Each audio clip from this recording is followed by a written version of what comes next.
கப்பர்னவூமின் பரபரப்பான வீதிகளில் இருந்து விலகி திரோ மற்றும் சீதோன் நகரங்களின் எல்லையோர பகுதியில் ஒரு அமைதியான மாலை நேரம். ஆனால் அந்த வீட்டினுள்ளே அமைதி இல்லை.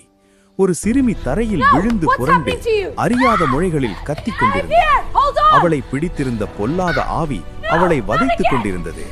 அவளுடைய தாய், ஒரு கானானிய பெண், தன் மகளின் நிலையை பார்த்து கண்ணீர் வடிக்காத நாள் இல்லை. யார் என் மகளை காப்பாற்றுவார் என்று ஏங்கிக் கொண்டிருந்த அவளுக்கு ஒரு செய்தி எட்டியது. அற்புதங்களை செய்யும் இயேசு இதோ இந்த பகுதிக்கு வருகிறார். அவள் ஓடினாள். தூரத்தில் ஒரு கூட்டத்தின் நடுவே நடந்து வரும் அந்த போதகரை கண்டாள். யூதர்களுக்கும் கானானியர்களுக்கும் இடையில் பல நூற்றாண்டு பகை இருந்தது அவளுக்கு தெரியும். ஆனாலும் தாய்ப்பாசம் அவளை பேச வைத்தது. ஆண்டவரே, தாவீதின் குமாரனே, எனக்கு இரங்கும். என் மகள் பேயினால் கொடிய வேதனைப்படுகிறாள் என்று கதறினாள். இயேசு அவளை திரும்பி பார்க்கவில்லை. ஒரு வார்த்தை கூட சொல்லாமல் நடந்து சென்றார். சீஷர்கள் எரிச்சலடைந்து, இவளை அனுப்பிவிடுங்கள், பின்னால் கத்திக்கொண்டே வருகிறாள் என்றனர்.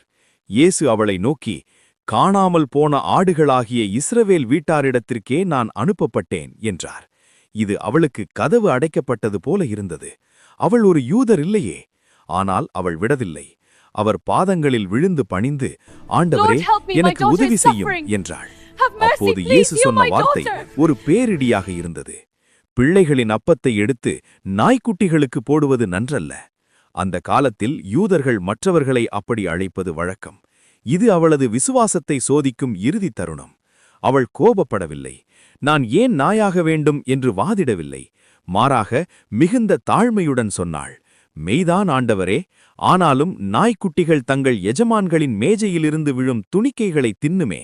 அதாவது, ஆண்டவரே, எனக்கு முழு அப்பம் தேவையில்லை, உமது வல்லமையின் ஒரு சிறு துளி இருந்தாலே என் மகள் பிழைத்துக் கொள்வாள் என்பதே அவளது ஆழமான நம்பிக்கை.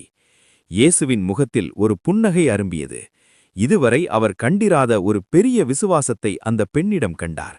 பெண்ணே, உன் விசுவாசம் பெரியது, நீ விரும்புகிறபடியே உனக்கு ஆகக் கடவது என்றார். அடுத்த நிமிடம் அந்த தாய் தன் வீட்டிற்கு ஓடினாள். அங்கே அவள் மகள் அமைதியாக பூரண குணமடைந்து கட்டிலில் படுத்திருப்பதைக் கண்டாள்.